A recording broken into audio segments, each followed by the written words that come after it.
Well, hi everybody and welcome. My name is Neil Seidman and I'm the co-chair of the Public Education Committee for ADAA.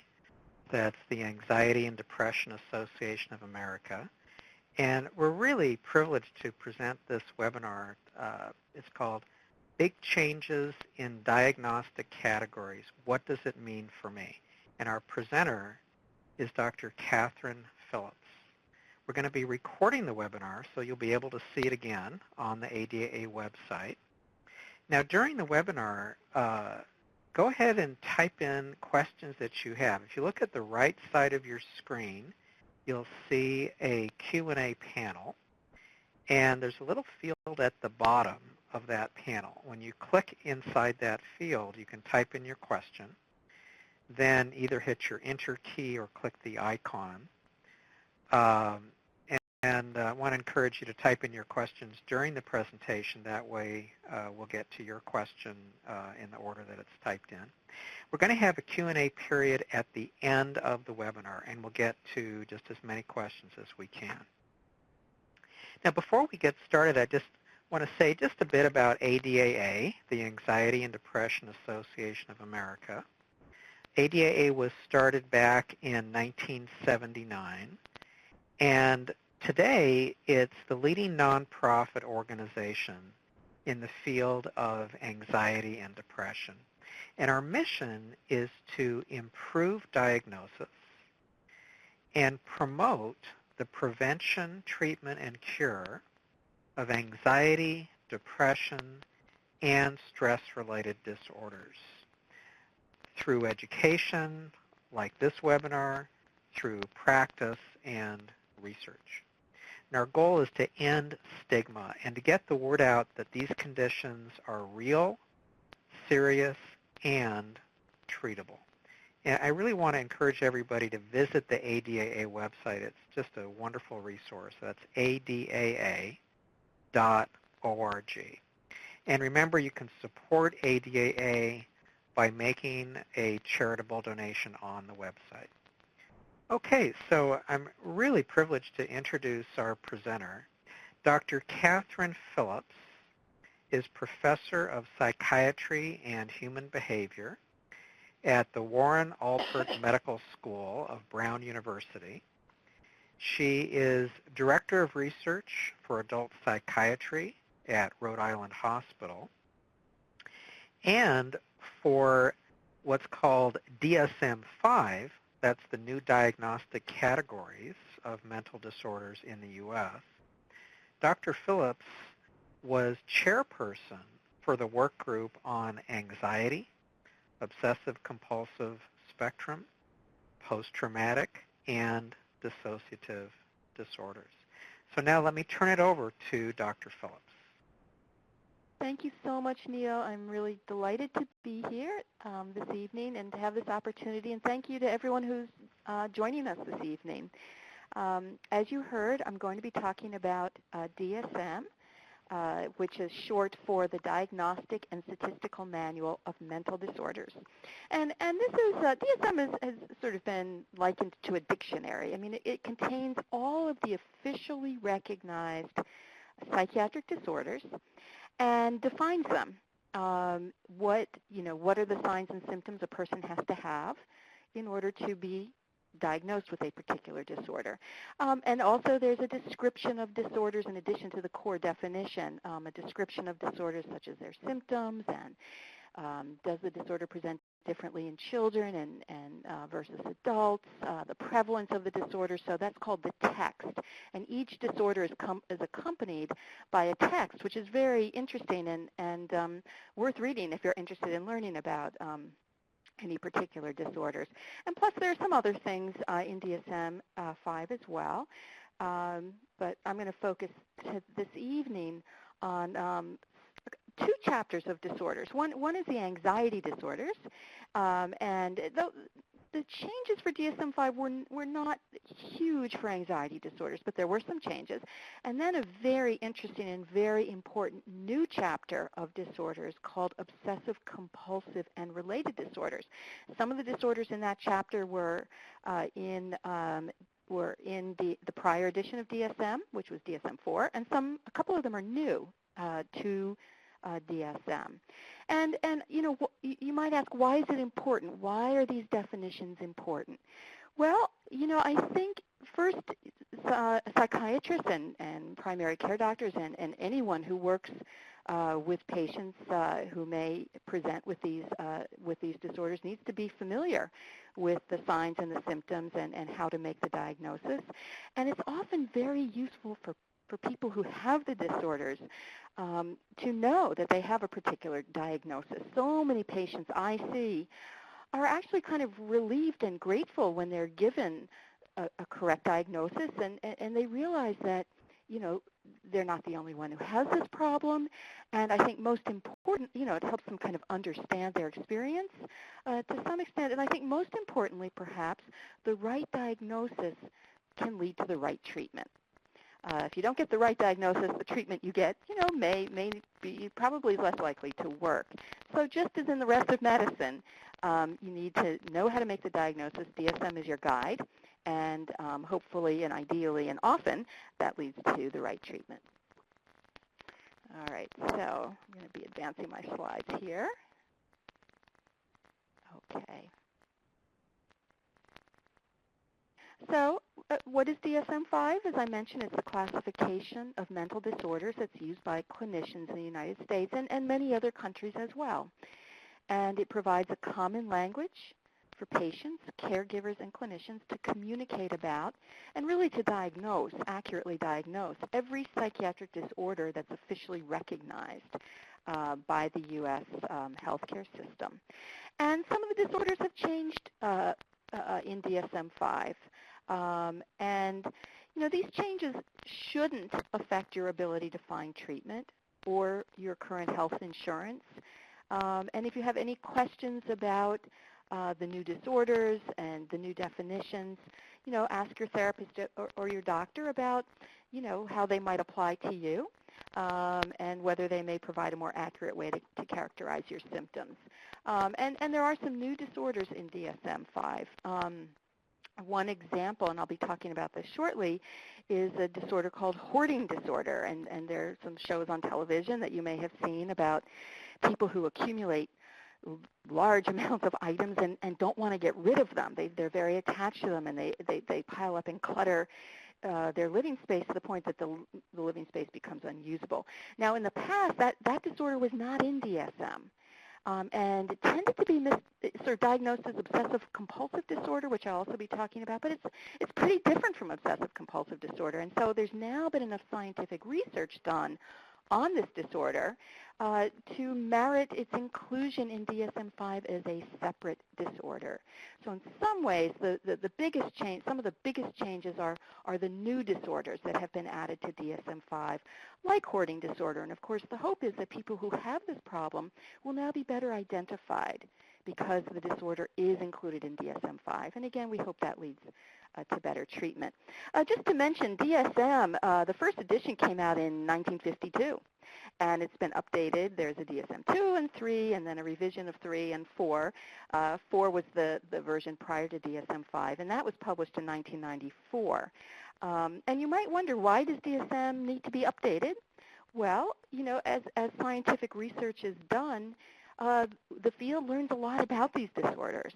And some of the definitions are sort of updated and made more accurate, and then some disorders are added. As I mentioned, as Hoarding Disorder became better studied and better understood, it got added to DSM-5. And there are a number of new disorders in DSM-5. That is one of them. So the goal of revisions for DSM-5, and it was DSM-4 that was being revised, is to enhance the reliability, validity, and clinical utility, primarily for clinicians, but also for researchers. People who study mental disorders use DSM-5 definitions. Reliability means that two different clinicians can agree that a particular patient has a particular diagnosis. So the diagnostic criteria, those are the sort of the signs and the symptoms, need to be clearly written and accurate enough that two different clinicians can agree on a diagnosis. Validity, there are many different kinds of validity, but one way to think of it is that it's an accurate description of the syndrome that people actually have, that the definition has validity. And clinical utility means that the definitions have to be useful for clinical care. And an example is, if the definitions are too complicated or then they're going to be very difficult for busy clinicians to use in their day-to-day practice. So it has to be sort of user-friendly for clinicians and for researchers. And these changes should help clinicians to improve patient care. That's really the most important thing about this manual. It's really there to help patients get good care. So why the revisions? Well, DSM is based on current understanding of mental disorders and their symptoms, and as I mentioned, as more research studies are done, and consequently the disorders are better understood, DSM must be updated. And recommendations for change were guided by research evidence. Lots of scientists out there trying to better understand these disorders and better define them, and that research evidence guided change. Change couldn't be made just because the work group members kind of felt like it. I mean, we really had to be guided by the evidence. Now, having said that, we also gathered input from a broad variety of sources to make sure we weren't missing something and that all scientific evidence was being considered. And in fact, I don't know if any of you gave input on DSM-5.org, but 3 iterations of draft definitions, diagnostic criteria, were posted over a number of years. And anyone in the world could comment and give input. And many patient advocacy organizations did, and scientists, and anyone could have. We got more than 13,000 comments, and some positive, some negative, and my work group read all of the ones that we got, and many of them were really, really helpful. So if any of you did give input, we're very grateful for that. We did try to maintain continuity with DSM-4, the former dictionary, because the change is disruptive and it isn't always necessary. DSM-4 was pretty good, actually. But as I mentioned, new knowledge was incorporated. And there was real international participation in an effort to ensure that the manual is applicable cross-culturally and around the world. So I should I'm going to focus in on the anxiety disorders. I just should mention, I think there are like 21 chapters of disorders in DSM-5. I'm just going to focus on 2 of them. And the anxiety disorders are listed here. So separation anxiety disorder, selective mutism, specific phobia, social anxiety disorder, parentheses, social phobia. It used to be called, previously in DSM-4 it was called social phobia, social anxiety disorder. It was just flipped around. Panic disorder, agoraphobia, generalized anxiety disorder. And then the ones in white those are sort of disorders that are included in almost all the chapters of DSM-5. So substance medication-induced anxiety disorder. You want to make sure that, some substances like some of the stimulants or cocaine can, cause anxiety-like symptoms. You want to make sure that you're recognizing that the substance or the medication is the cause, if it is. Anxiety disorder due to a medical condition, like sometimes hyperthyroidism might present, with a lot of anxiety. And all the chapters have those kinds of, have similar disorders. So in the depressive disorders chapter, for example, there's a substance medication-induced depressive disorder. And then the last 2, other specified anxiety disorder and unspecified anxiety disorder, that's kind of it's a category for all clinical presentation symptoms that are clinically significant, and by that I mean causing the patient a lot of distress or interfering with their day-to-day functioning. But they do not, the symptoms do not meet the exact definition of any of the disorders you see listed here. So, for example, someone might have virtually all the symptoms of specific phobia except for one, but still be in a lot of distress because of their symptoms, or have impairment in their day-to-day functioning, they would get the leftover diagnosis of other specified anxiety disorder.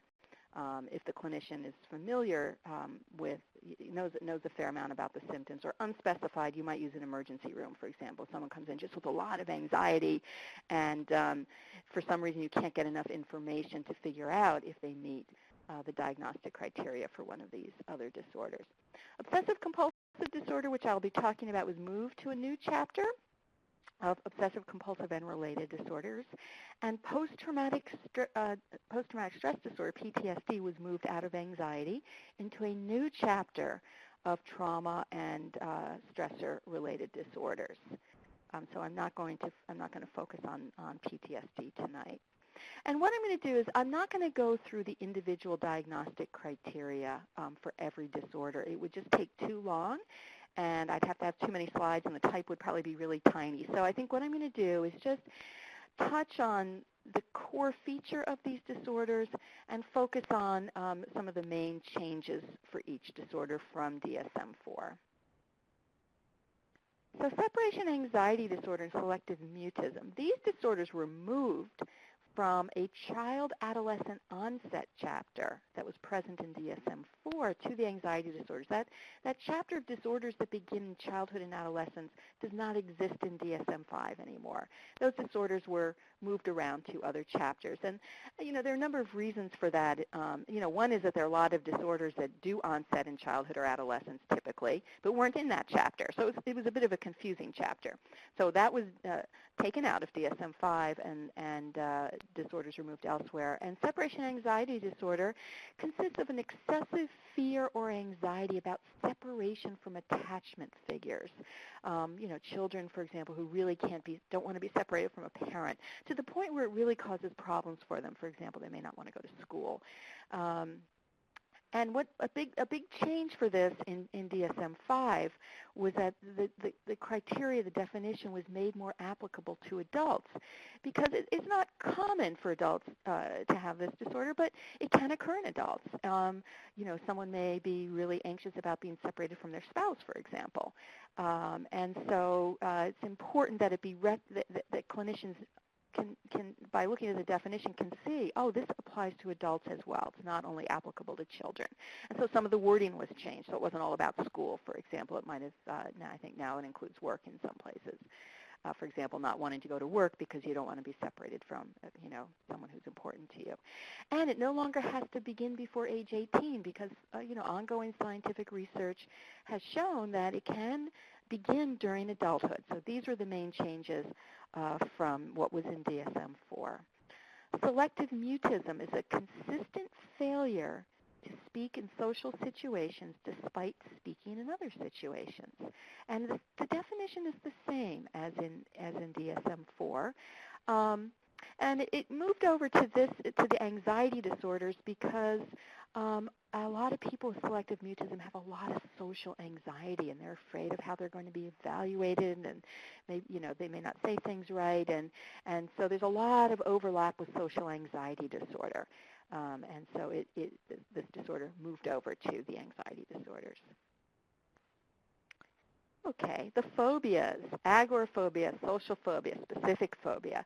When we were working on these disorders, we realized there was a lot of inconsistent wording and the inconsistency in definitions of these three disorders. And really, we made them more consistent, and that makes it easier for clinicians to use them and to remember them. So an example of the consistency is that now the definitions for each of these emphasize that each of them is characterized by fear in a specific situation, anxiety in a specific situation, and avoidance, a tendency to want to avoid the situation because of the fear and anxiety. And in social anxiety disorder, the fear focuses on being in social situations, being afraid you're going to say the wrong thing or sound stupid, or fear of speaking in public. are some examples. Agoraphobia, there's fear of a wide range of situations, going out to the store or being driving over a bridge or through a tunnel. And specific phobia pertains to a specific object or situation, like a fear of needles or heights, for example. One change that was made is that the symptoms must have been present for about 6 months before the diagnosis is made, just to ensure that the symptoms aren't temporary or normal. For example, after you move somewhere new, a child may be kind of anxious in school before they get to know people.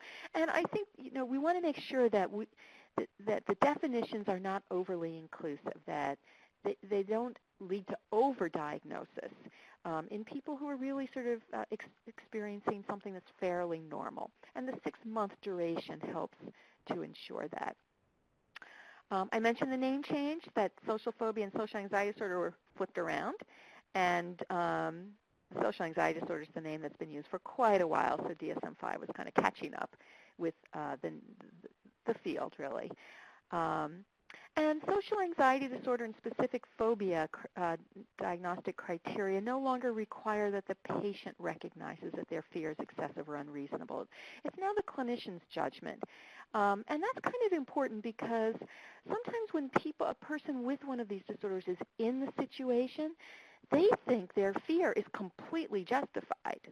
They think that, they really are, in the case of social anxiety disorder, they really are acting in an embarrassing or humiliating way, even though they really aren't, but they think they are. Especially in the situation, it can feel that way. And so sometimes I think these disorders were missed in clinical practice because DSM-4 required that the patient recognize that their fear was unreasonable or excessive, and that's not, they don't always recognize it. And so now it's the clinician's judgment that that's the case.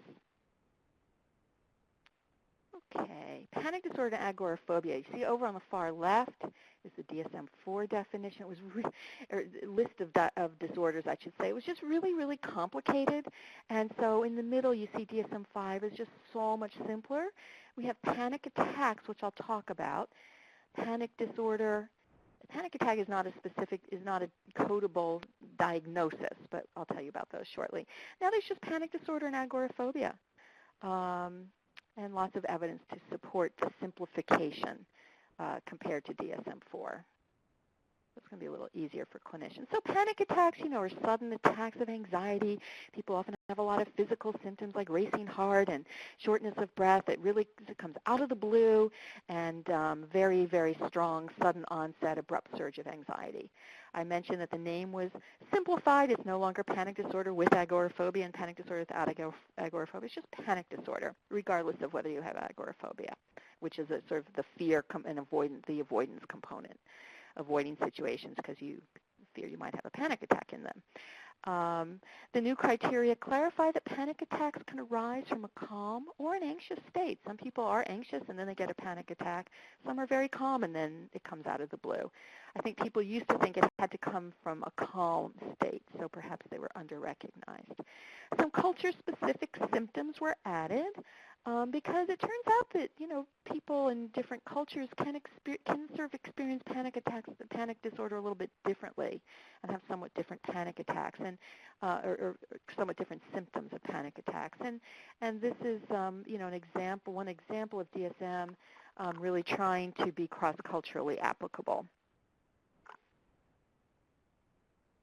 Now the specifier, this is not an actual diagnosis, but what it is a specifier means once you have made a diagnosis, because a patient has all the signs and symptoms, they fulfill all the diagnostic criteria, the specifier then is added information that tells the clinician a little bit more about the patient's symptoms. And panic attack specifier, what it is it can be used for any psychiatric disorder in which panic attacks are cued by that disorder.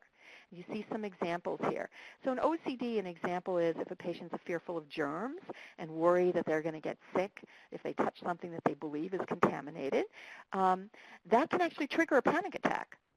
People with body dysmorphic disorders think they look ugly or deformed, misshapen in some way, and they really don't, but they think they look horrible. They can get panic attacks when they're under bright lights or when they're looking in the mirror and are so upset by what they see. Now, that is not panic disorder, because panic attacks and panic disorder come out of the blue. They're not triggered by the symptoms of another disorder. And this panic attack specifier is important. So, you know, you can use this panic attack specifier for any disorder that can trigger panic attacks. And it's important because if someone has panic attacks as you know, in association with another disorder, they're more likely to have more severe illness. Panic attacks are associated with the presence of depressive symptoms, an increased likelihood of suicidality, and perhaps poorer response to treatment. Generalized anxiety disorder, this is excessive anxiety and worry about a number of events or activities, your health, your finances, your family. It can be a whole range of things. And the diagnostic criteria, the definition is virtually unchanged. The only notable change, and it's actually kind of an important one, is that GAD can now be diagnosed even if it occurs only during major depression. I think it used to be thought that if you have a lot of worry as part of, you know, when you're also depressed, the worry is just part of the depression. But now I think it's really been recognized that you really can have both disorders simultaneously. So I think this may mean that GAD gets, you know, diagnosed more often when it is actually present. And I hope it's not, you know, assumed as much that it's just part of the depression. Because, you know, your treatment may need to be a little bit different if you have depression as well as GAD. Okay, obsessive-compulsive and related disorders. This is a new chapter in DSM. We have obsessive-compulsive disorder. That was in anxiety disorders in DSM-4. Body dysmorphic disorder, people who think they look abnormal or ugly in some way. That was moved from a chapter called the somatoform disorders. Hoarding disorder is new. Trichotillomania, hair pulling disorder, that was moved from the DSM-4 chapter of impulse control disorders. Excoriation, skin picking disorder is a new disorder. And then these 4 disorders you see, they are, you know, the analogs of what we discussed for anxiety disorders. These disorders that are across most of the chapters in DSM-5. So I'm going to talk about each of these. OCD is the presence of obsessions, so recurring, intrusive thoughts or images or urges that the person doesn't really want to have, but they keep recurring over and over about worries about being contaminated or about dirt or germs or that something horrible is going to happen. Compulsions are the repetitive behaviors, the rituals that are done in response to the obsessions. So if you're worried about dirt, you know, dirt or germs, you're going to wash your hands a lot. If you're worried the house is going to burn down, you're going to check the stove a lot and maybe check the iron a lot, and you know, or both. Usually it's both obsessions and compulsions, and they need to be time-consuming, at least an hour or so a day, and cause clinically significant distress or impairment in functioning to differentiate OCD from just more normal checking behavior that people sometimes do. The wording of the criteria is largely unchanged from DSM-4. There is a new tic-related specifier, so for anyone with a current or past history of a tic disorder, once you fulfill the diagnostic criteria for OCD, if you also have a current or past tic, your clinician will note that with this tic-related specifier. And there's some important implications. First, if you have tics, they're common in people with OCD. It might influence your treatment a little bit, medication treatment specifically, and perhaps your therapy as well. And you know, it's common enough that it's worth alerting clinicians that if a tic is present, tic disorder is present. One of the more, I think, important changes for OCD was that patients are no longer required to recognize that their OCD obsessions or compulsions are excessive or unreasonable. DSM-4 required that. And why did we change this? Well, some people don't recognize this. They really think, for example, that if they don't check the stove 30 times, the house will burn down, or they're pretty sure of that. And in fact, here you see delusional variants of OCD and body dysmorphic disorder. What that refers to is people who are completely convinced that their belief is true, completely convinced if they don't check the stove 30 times, the house will burn down. In the case of body dysmorphic disorder, BDD, completely convinced they look ugly when they don't. In DSM-4, those what we call delusional variants were over in the psychosis section of DSM-4 along with schizophrenia. And people were getting misdiagnosed, unfortunately, because in reality, these so-called delusional variants are really part of the parent disorder. It really is OCD. It's really BDD. It's not a separate psychotic disorder. So those variants are no longer in the psychosis section. They're over with OCD and BDD. And in fact, here you can see the specifier. So again, once you've made these diagnoses of OCD, body dysmorphic disorder, or hoarding disorder, the clinician indicates the level of insight. And in hoarding disorder, insight pertains to whether the person recognizes that their hoarding behavior is problematic. Now, why is this important? Well, we think that when these so-called delusional variants of these disorders were over in the psychosis section of the manual, the people were really getting misdiagnosed, in some cases having schizophrenia. And the treatment is really different. The treatment for these disorders is different from schizophrenia. And in some cases, we were aware of people who were getting treated only with an antipsychotic medication, when it actually appears that the serotonin reuptake inhibitors, the SRIs, work for these patients with the delusional variants of the disorder. So we think having that delusional variant out of the psychosis section over with BDD and with OCD in the obsessive-compulsive and related disorders chapter will lead to better treatment for patients.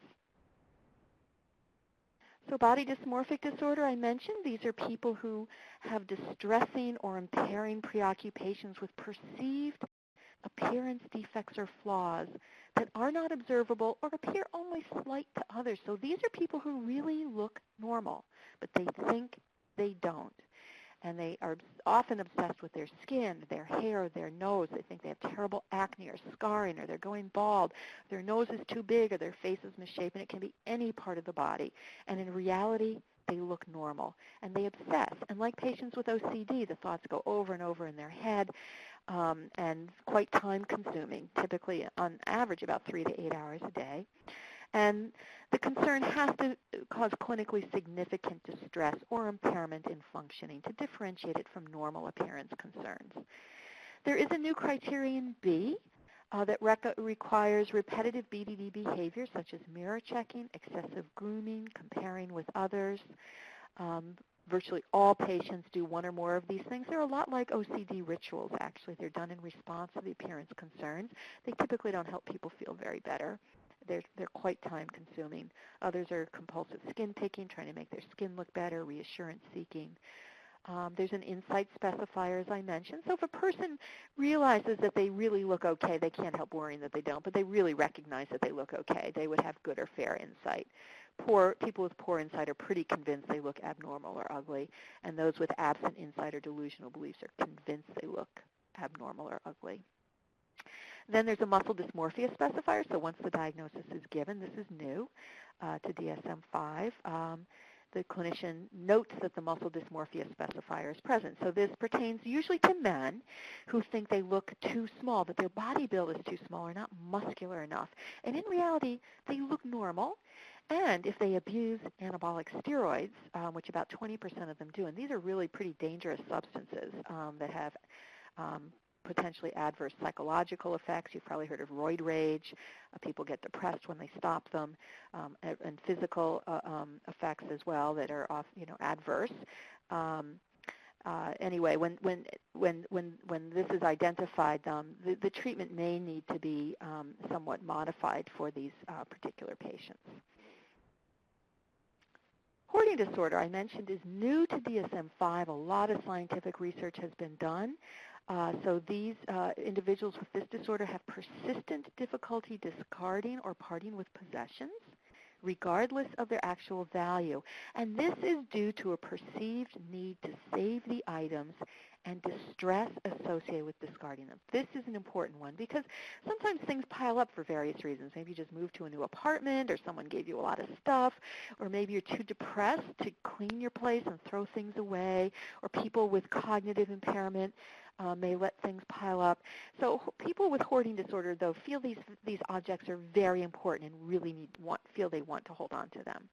And the possessions accumulate to the point that they congest and clutter active living areas to the extent that their intended use is substantially compromised. So it's hard to get to your bed without slipping and falling on piles of magazines and It can be it can really put people at risk, actually, of fires and falls. And the reason this was added, there's a substantial scientific literature on this disorder. We've learned a tremendous amount about it. It's pretty common.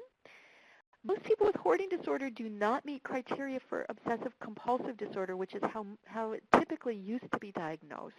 And there are many differences between OCD and hoarding disorder. And importantly, the treatments are pretty different, especially the therapy it's not standard exposure and response prevention that you would use for OCD. It's a pretty substantially modified treatment. And so the hope is by adding this that people will get, that will be better recognized and that people will get more appropriate treatment. And this is a photo that just reminds us of, how cluttered things can get. And you can see this room really would not be usable. And that if someone tried to get through it, they really could fall. And it really can be hazardous at times. So trichotillomania, hair pulling disorder. This consists of pulling one's hair out, resulting in hair loss. Now, what a change for DSM-5 is that the hair loss no longer has to be noticeable, because sometimes people pull from all over their head or their body. It's kind of distributed pulling, and so it may not be particularly noticeable. And DSM-4 required that tension and gratification, the person experience an increase in tension before pulling, and then relief or gratification after pulling. And it was recognized through studies that were done that that wasn't always the case. And so DSM-5 doesn't require that anymore, and it was replaced with repeated attempts to decrease or stop hair pulling. And then hair pulling disorder was added to the name in parentheses. It sort of helps clarify the description a little bit. Excoriation skin picking disorder. This is a new disorder, and it's a lot like trichotillomania, actually. It focuses on skin instead, and it's recurrent skin picking, resulting in skin lesions, which can be concealed. And the person makes repeated attempts to decrease or stop skin picking. Now, one thing that's important to recognize is that skin picking can occur in quite a few psychiatric disorders. So if someone's picking their skin, you have to make sure they don't have one of these other disorders, and that's not why they're picking their skin. So, for example, about a third of people with body dysmorphic disorder pick their skin because skin is the most common concern, and they're often trying to improve it. Although it's such a compulsive behavior, they can actually create scars and lesions. But if they're picking because they think there's something abnormal on their skin, they don't like how it looks, they're trying to improve their appearance, you would diagnose BDD, not skin picking disorder. If you're picking because you're using, cocaine or methamphetamine, for example, you would not diagnose this disorder or a medical condition. So the most important thing is to ask the person, why are they doing it, and is there any thought that's triggering this? Is there a drug, might there be a drug that they're using that might be triggering it? This is, you diagnose this when there's no preceding thought. It's just really more purely a habit. It's just a behavior, and trichotillomania is the same. There's no sort of triggering thought. People just sort of do it, either automatically or sometimes in a more focused way. And, here's some examples. The woman on the lower right, this is fairly mild skin picking disorder. This is moderate skin picking disorder, and, it can be really, really severe. I've seen quite a few patients with this disorder, and they can really severely damage their skin, require stitches, sometimes get infections in their skin, or can travel to their eye. So, it really can be quite problematic. And again, we hope that this disorder's inclusion in DSM-5 leads to better recognition and better treatment for people who have it. So in summary, changes to the anxiety disorders in DSM-5 were fairly minimal, but I think important nonetheless, and I hope helpful. Changes to the obsessive-compulsive and related disorders were much more substantial, and the most notable changes is that we have a new chapter of disorders. And I don't think I mentioned why that matters. Why does it matter that they're all clustered together? Well, we cluster together different disorders in the same chapter because they're probably related to one another. They may share clinical features. They may share treatment approaches. We may assess them with similar measures or scales. And so they have enough in common that we do put them together in the same chapter. But they're all different enough that they are separate disorders. And I think it's important to recognize, for example, that not every, that because disorders are in this new chapter of obsessive-compulsive related disorders, they're not all just OCD. And it doesn't mean that all these disorders should be treated as if they are OCD. In fact, they all have, their treatment does differ somewhat from OCD, from that of OCD. And then there are two new disorders, hoarding disorder and excoriation skin picking disorder. And these changes reflect advances in the field since the early 90s. It was that long ago that DSM-4 was developed. And the goal of these changes is to improve patient care. We certainly hope that happens. And I'm happy to take some questions. Wonderful. So go ahead, and everybody, if you have a question about diagnosis, about how diagnosis affects your treatment for yourself or a loved one, go ahead and type in your question. We've got a couple of questions already. One question that came in about diagnosis: should I expect my primary care doctor to know how to do a correct diagnosis, or should I see a psychiatrist for my diagnosis? Mm-hmm. Well, psychiatrists have a lot more training in psychiatric disorders. I mean, that's what they focused on and got years and years of specialty training to do. So, I think you'd expect a psychiatrist to be more knowledgeable. And I think especially, if you have many co-occurring disorders or unusual, or quite severe symptoms, or if you've been treated by someone with less expertise and not getting better, then you want to see a psychiatrist. Psychiatrists have the most expertise, certainly have more than the primary care doctors, but, there's a shortage of psychiatrists, and not everyone can see psychiatrists. And many primary care doctors are reasonably knowledgeable about these disorders, and they, in fact, they treat many, many, many people with psychiatric disorders, and they have access to DSM. So, plenty of people do see primary care docs. I think if you're seeing a primary care doc and doing well, then you don't need to see a psychiatrist. But if you aren't doing well, or if you have quite severe symptoms, or many, many what we call comorbid disorders, co-occurring disorders, you may want to see a psychiatrist, but you could see one regardless of the severity of your symptoms or the number of symptoms if you have access to a psychiatrist. Now, I should also mention that if you want, we often use medications for all of these disorders that we talked about, but we also use therapies, and often cognitive behavioral therapy, but there are lots of different, there are various types of therapies that can be used. And primary care doctors are generally not trained to do that and don't have the time to do that. So, if you want therapy, you can see, any licensed mental health clinician who's trained to provide the therapy. That could be a psychiatrist, psychologist, social workers, et cetera. Really great answer. So tell me if I'm getting the message correctly, that the primary care doctor in general would be a good place to start. You can also start you can also start with a psychiatrist or, a therapist who's mental health mental health expert. And, you want to make sure that they have, expertise and, in the particular area that you have, that you're having difficulty with. Not all therapists are trained to do all kinds of therapies. They're not necessarily trained to do cognitive behavioral therapy, for example, and if that's the kind of treatment that's most appropriate for your disorder, as it would be for many of the disorders we discussed today, then you want to be sure that the clinician, the mental health clinician, has been specifically trained in cognitive behavioral therapy and has, knowledge of the specific disorder as well.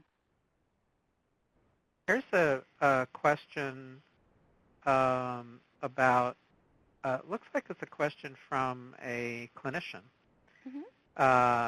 Sounds like the therapist has an OCD client who also does cutting behavior and is not sure whether this is part of the OCD because you were talking about skin picking.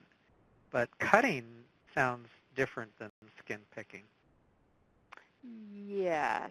But, I think you'd want to understand what the cutting consists of and why is it being done. So, people with BD, body dysmorphic disorder, often pick their skin. Sometimes they do use razor blades and knives and staple removers, sharp objects to try to dig little things out that they're seeing, which really isn't really noticeable to anybody else, and maybe a little red bump or something like that. So, I don't know if they might call that cutting, but they can dig, and people with excoriation skin picking disorder can use these kind of sharp implements as well. So it could be a symptom of one of these disorders, but if you're talking about wrist cutting, for example, that's not typically that's not a symptom of OCD, and that can accompany, a whole variety of disorders, some personality disorders, sometimes, as part of depression. And I think there is in DSM-5, back in the appendix, there are conditions for further study in DSM-5, as in DSM-4. So these are disorders that were proposed for inclusion, but there wasn't enough research evidence to get them to qualify for inclusion in DSM-5. And the reason I mention that is there is one of the appendix disorders there's a suicidal behavior disorder, and there's also non-suicidal self-injury. So, you may want to take a look at those diagnostic criteria. Again, these are not official diagnoses. They're put kind of in the back of the manual. They have diagnostic criteria, and they're really there for researchers to study further. And then, as DSM is revised in the future, if enough scientific evidence accumulates, these disorders may get sort of promoted to the official part of the manual. But if you look at that, there is, this proposed diagnosis of non-suicidal self-injury. Cutting would be a good example of that, actually. So it's been proposed to be a standalone diagnosis, but in the meantime, it's often it's often a symptom of another disorder, but not always, and generally not a symptom of OCD. Here's a good question. What's the difference between GAD and depression? Yeah, there is some overlap between GAD and depression, but GAD is, it's first of all, it's often occurs outside of depressive episodes, right? It's not all, it's not, it's not necessarily accompanied by depression, and there's a lot of worry. There's a lot of worry and anxiety about what may happen in the future, and things that may go wrong, and a lot of sort of excessive concern, and sometimes behavior changes as a result. There's often restlessness, feeling physically keyed up or on edge, being easily fatigued, trouble concentrating, often sleep disturbance and muscle tension. And sometimes, it is a little hard to differentiate from depression, actually. But, the main focus is anxiety and worry about, any number of events or activities, finances, routine life circumstances, job responsibilities. I'm going to end up living under a bridge, and everything's going to, things are falling apart, when in reality that's just not happening. So the worry has to be unrealistic and excessive. Oh, and I just wanted to clarify for people that aren't familiar with the term GAD, that stands for Generalized Anxiety Disorder. And what Dr. Phillips was just explaining was that that's really more about anxiety. And, of course, there's an overlap, as you're saying, between anxiety and depression. Yes, but the main focus, thank you for clarifying, the main focus is anxiety and worry, that it's very difficult to control the worry and a lot of these physical symptoms, as opposed to in depression, it's more sadness and feeling down and gloomy, And depression gets a little bit complicated because people with depression can worry about things as well. But trained clinicians should, using the diagnostic criteria, should be able to differentiate these two disorders. I have a question. Is it that important? Would the treatment be different if somebody had a diagnosis of one or the other, when a lot of the symptoms might overlap? Would the treatment yeah, I differ? mean, the medication approach is fairly similar, actually. So the medication might be the same. Yeah, the medication might be the same because the antidepressants can work well for GAD. Serotonin reuptake inhibitors can work well for GAD. But the therapy may be a little bit different. For example, for depression, an example is, we often use something called activity scheduling and getting people up and scheduling things and engaging in pleasant activities and activities that make them feel they've accomplished something. And that's not, I'm not sure that would be very effective for GAD. I'm not sure how, that's not going to necessarily help them control their worry. So we have specific treatments. The psychotherapy treatments are going to differ a little bit for the two disorders. What I'm hearing is that one of the reasons that getting the right diagnosis can be really helpful is the therapy tools might be quite different. Yes. To address a different condition as part of the... And sometimes the medication differs between disorders as well, and the dosing. Sometimes, the same medication can be helpful for two different disorders, but the dosing is different. So, obsessive-compulsive disorder and body dysmorphic disorder often require higher medication doses, higher doses of the SRIs. And so, there are these sort of subtle differences. Even if the medicine is the same for some of these disorders, there can be subtle differences in the dosing, for example, that can make a big difference in how a patient feels. Here's an interesting question, and the impression I have is that the person that wrote the question isn't quite sure that they're getting the right diagnosis, and the question is, should I try to diagnose myself and read about this online? I think if you go to a source, there are lots of good books written by experts in the field. And yeah, why not read about it? Knowledge is power. I think it's good when patients read. I just think you have to realize, you have to get a good, credible source. There's a lot of information out there online that's incorrect, right? So, books by experts in the field are going to be better than non-experts.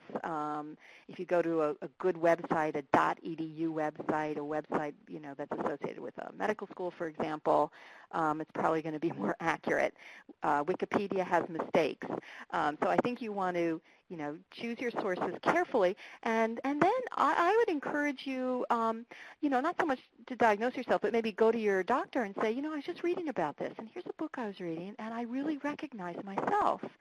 And I really wondered if I might have this, and here's why. And, sometimes, that helps you actually reveal things that maybe you hadn't talked about before, or it can actually be a great springboard for discussion with the doctor. I think, I wouldn't recommend that you learn about these things and then necessarily try to treat yourself, but, especially if you have more moderate to severe symptoms, you're going to want to see a professional. But I think reading credible sources it can be quite helpful, actually. Great answer.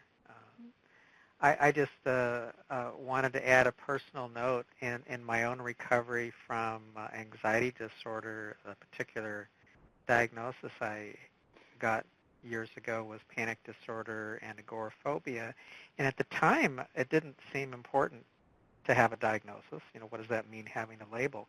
But it turned out to really be a key to finding the right resources, to getting the right kind of treatment, the right cognitive behavioral therapy, for example. So I really want to encourage people that are watching the webinar to really take a look and see what they've done to get the right diagnosis and to get the resources that are going to be the most helpful. So thank you so much for your presentation. It's very, very informative. And I want to thank everybody for attending. You should be getting an email to let you know when a recording will be available on the website, the ADAA website. And I want to encourage everybody, let friends and family know about our webinar series. And finally, consider making a contribution to ADAA so we can continue to expand these kinds of programs. So bye for now, and we'll see you next time.